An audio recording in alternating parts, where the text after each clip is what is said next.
আসসালামু আলাইকুম। আমি আজকে রান্না করব আলু বড়ি টমেটো দিয়ে ঝোল। তো আমার আলু কষানো হয়ে গেছে প্রায়।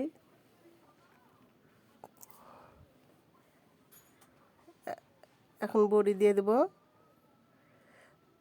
বড়ি দেওয়ার পরে আরও 2 মিনিট কষাবো। 5 মিনিট কষানোর পরে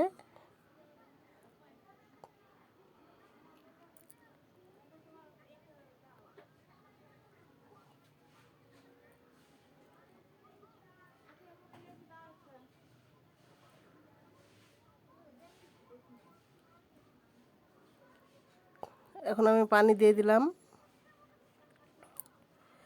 বড়িটা পানির পরিমাণটা একটু বেশি দিতে হবে, কারণ বড়িটা সিদ্ধ হতে হবে। আর আমার বাড়ির বড়ি তো এমনিতে গলে যাচ্ছে।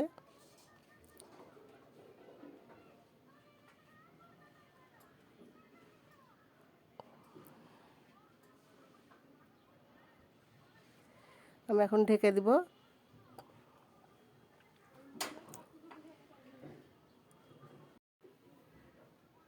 হয়ে গেছে আমার তরকারি, আলু বড়ির ঝোল। দেখুন কালারটাও সুন্দর এসছে। তো আমার রান্নাটি যদি ভালো লেগে থাকে, আমার চ্যানেলটি যদি ভালো লেগে থাকে, আপনাদেরকে অবশ্যই একটা লাইক দিবেন, একটা সাবস্ক্রাইব দিবেন, আর একটা শেয়ার করে দিবেন, আর ভালো ভালো কমেন্ট করে জানাবেন আমাকে।